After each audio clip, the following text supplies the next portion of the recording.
Mi želimo da nastavimo tim putem i nijedna pretnja neće nas omesti u ovome što radimo.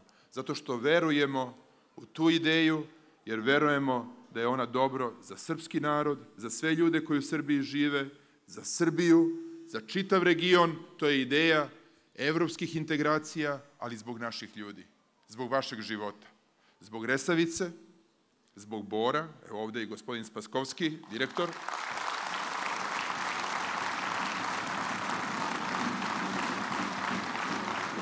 zbog Kolubare, zbog Štavlja u budućnosti, zbog svakog potencijala rudarstva u Srbiji, zbog svakog potencijala informatičke industrije, zbog svakog potencijala u poljoprivredi, u građevinarstvu, zbog svakog potencijala u Srbiji. To je naš plan. Jednostavan, životan, ljudski plan.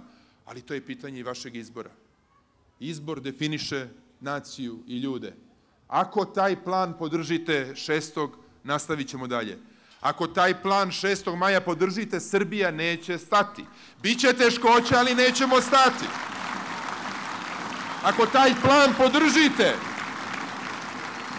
Srbija će koračati prema Evropskoj uniji zbog svojih građana, čuvajući vlastiti identitet. Ako taj plan podržite, ja sam uveren da možemo dostići neslućene visine. Ako taj plan podržimo svi zajedno, onda ćemo se boriti i u budućnosti i siguran sam i da će posao, i da će investicije, i da će sigurnost biti na dohvat ruke. To je naš plan. I zato je nama potrebna nova energija.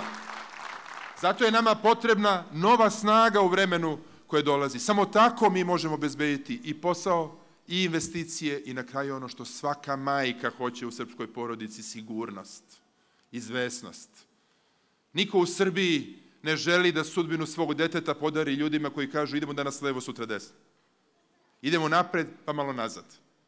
Čije reči vode rat jedne protiv drugih. Koji kažu, juče Evropa će u Srbiji videti rupu na svilenom tepihu, a danas kažu Evropa je nešto bez čega ne možemo živeti.